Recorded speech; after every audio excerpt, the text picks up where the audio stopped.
Olá, eu sou o professor João Rafael e esse espaço aqui é um espaço, a ideia dele é que seja um espaço de diálogo, de conversa, né, sobre audiovisual, sobre educação, sobre pesquisa, e eu gostaria muito de que essa nossa conversa fosse frutífera, fosse interessante.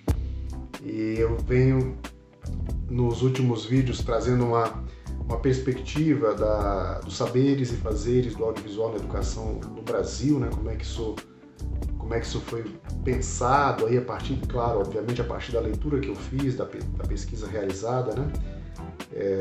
Nem de perto se estabelece como uma verdade absoluta, não é? Claro que de alguma maneira aqui também é um espaço de alguns apontamentos, mas obviamente que eu imagino que sim, existam outras perspectivas, outras possibilidades, e é nesse sentido que eu me interesso em dialogar com você. Nos vídeos anteriores, falando mais especificamente aquela ideia inicial das primeiras vinculações entre o audiovisual e a educação, que estava circunscrita a uma ideia bastante instrumental da linguagem, o audiovisual entrando na escola ou nos espaços de ensino numa perspectiva de ilustrar conteúdo, ser utilizado como ferramenta pedagógica para ilustrar conteúdos, né, nessa ideia. E aí eu fiz, as leituras indicaram e eu já fiz alguns apontamentos, falamos no vídeo passado, você pode dar uma olhada nele, sobre o decreto 2940, lá de 1928, que já é uma primeira incursão que de alguma maneira sugere essa aproximação dessa perspectiva ainda instrumental.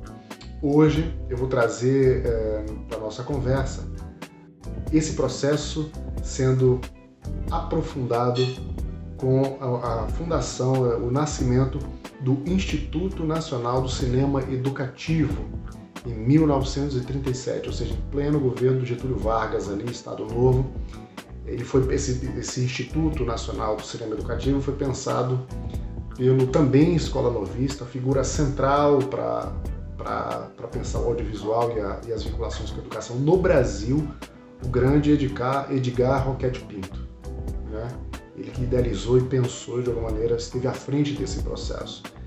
Então, o Instituto Nacional do Cinema Educativo é de certo sentido, é uma continuidade daquilo que já vinha do decreto lá, já publicado em 1928.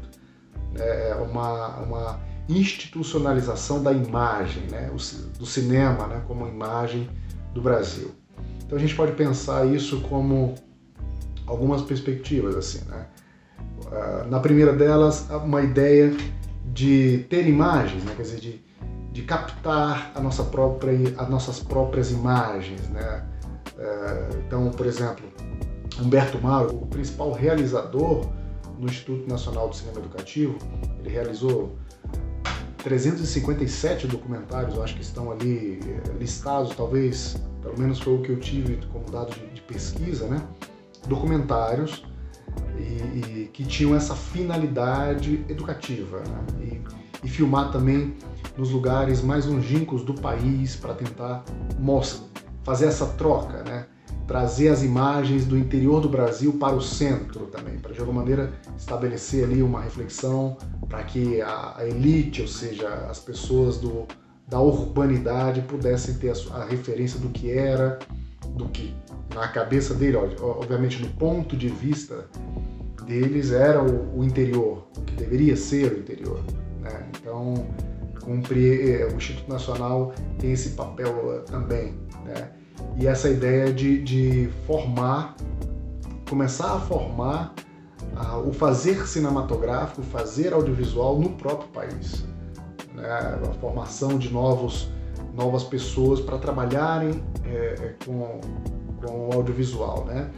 Já nessa época nos Estados Unidos o cinema estava em ascensão enorme, né? Então era um processo de que se via que aqui era importante também ter o nosso próprio, digamos, nosso próprio cinema, nosso próprio audiovisual. Então cumpre o papel também para além da educação no sentido formal do ensino do espaço escolar, né? Cumprir um papel de ampliação da cultura nacional, né? De dar conta do que na cabeça de quem estava ali realizando do que nós éramos, do que se imaginava que seríamos, né, como país, enfim.